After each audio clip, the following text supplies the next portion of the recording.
Bonjour, mon nom est Joanie Asselin et bienvenue à une nouvelle capsule éducative. Aujourd'hui, nous recevons en studio pour une deuxième fois Sylvain qui vient nous parler encore une fois de Snoopy, le petit hamster. Bonjour Sylvain. Bonjour Joanie.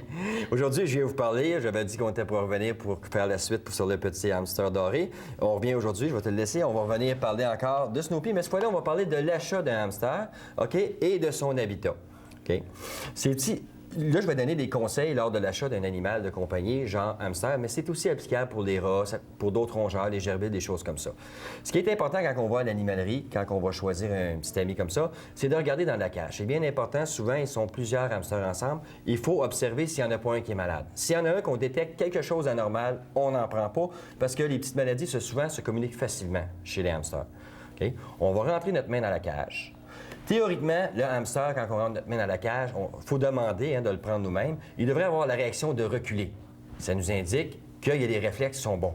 Après ça, il va revenir nous voir, il va nous sentir et on devrait avoir une facilité à le prendre. Si on n'a pas de facilité à le prendre, on ne le prend pas. Souvent, les gens pensent qu'ils vont prendre un petit animal qui est stressé, qui est nerveux, puis ils pensent qu'à rendu à la maison, ça va se régler. La plupart du temps, ça ne se règle pas ou il faudra avoir bien de la patience. Et si c'est un jeune enfant, il risque de se faire mal. OK, avant que le problème soit réglé. Parce que c'est génétique de génération en génération. Il y a quand même des familles d'hamsters qui sont un peu plus nerveuses, qui vont faire qu'ils vont mordre de temps en temps. On le prend dans nos mains, on examine les yeux, on examine les oreilles. Est-ce que les petites moustaches bougent bien? Est-ce qu'il y a une belle peau rosée en dessous? C'est important. S'il n'y a pas la peau rosée en dessous, c'est pas un signe de santé. Il ne faut pas qu'il y ait de gale aussi sur le ventre. Les flancs de chaque côté du corps, il faut que ça soit bien droit et non creusé vers l'intérieur. Et on peut le coller aussi sur son oreille pour écouter sa respiration, pour voir s'il y a une respiration normale. OK. Fait que ça s'applique un peu à tous les rongeurs. Maintenant, rendu à la maison avec, ça nous prend une petite maison pour le mettre. Les hamsters, là, c'est à peu près l'animal de compagnie qui se vend le plus de gadgets. Là, on voit ici qu'on a le petit Harley Davidson. OK? On a même des collants qu'on peut le décorer de toutes les façons qu'on l'on veut. Il y a des boules aussi comme ça, qu'on met le hamster à l'intérieur. Je ne sais pas si Joanie, tu vas le mettre à l'intérieur. Oh, elle saute. C'est fait un peu, elle est neuve, hein? Ah, c'est parce qu'il y avait un petit peu des collants. On met le petit hamster à l'intérieur et on peut le laisser promener comme ça en toute sécurité dans la maison. OK? Évidemment, faire attention s'il y a un chien ou un chat, mais il ne faut pas le laisser plus de 20 minutes quand même parce que l'aération, elle est moins bonne à l'intérieur de la boule et souvent, le hamster, quand il est tanné, il s'installe puis il dort dedans. OK. Fait que le taux d'oxygène, il baisse. Les cages, maintenant. Vous voyez ici, ça, c'est un modèle de cage qui est un peu le paradis pour les hamsters. Ça, là, il n'y a plus de fin avec ça. On voit les petits tuyaux en avant. On peut en mettre sur les côtés. On peut monter, relier plusieurs cabanes ensemble. On peut mettre toutes sortes de machins qui tournent pour faire de l'exercice. Il n'y a plus de fin. Mais c'est le paradis pour le hamster, mais c'est l'enfer pour son propriétaire. Parce que quand il vient le temps de laver tous ces tuyaux-là et toutes ces cages-là, c'est pas facile. Oui. Et l'entretien, ça fait combien de temps environ? L'entretien, absolument, sur une cage là, comme ça, absolument, on fait ça toutes les semaines.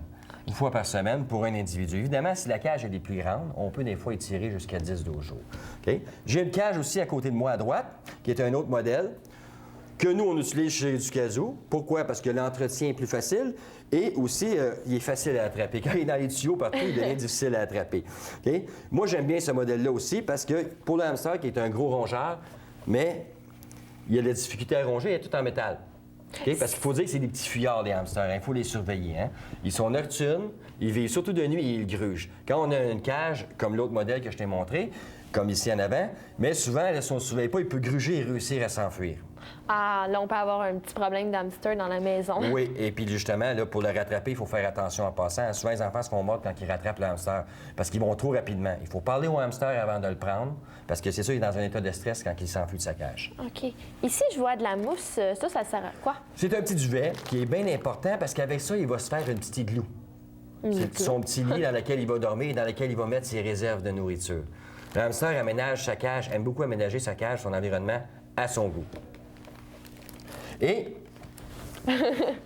en finissant, il y a ici un livre qu'on recommande des Ducazou, qu'on utilise beaucoup, Joanie. C'est le livre qui vient des Éditions de l'Homme, qui s'appelle « Nos amis les animaux », qui traite sur plusieurs animaux, le hamster, le chinchilla, plusieurs espèces, qu'il est vraiment complet.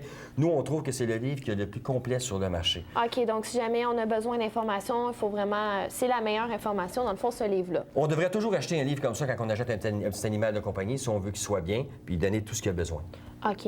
Et les jouets, c'est très important dans la cage, comme qu'on en avait parlé. Oui, la roue, important, il peut courir jusqu'à 8 km par nuit. 8 L'équivalent de 8 kilomètres. km par nuit dans sa roue, il a besoin de faire de l'exercice. OK, donc beaucoup d'exercices pour notre petit hamster. Oui, oui, oui. Alors, c'est ce qui conclut notre deuxième, on pourrait dire, capsule sur les hamsters. Alors, merci beaucoup.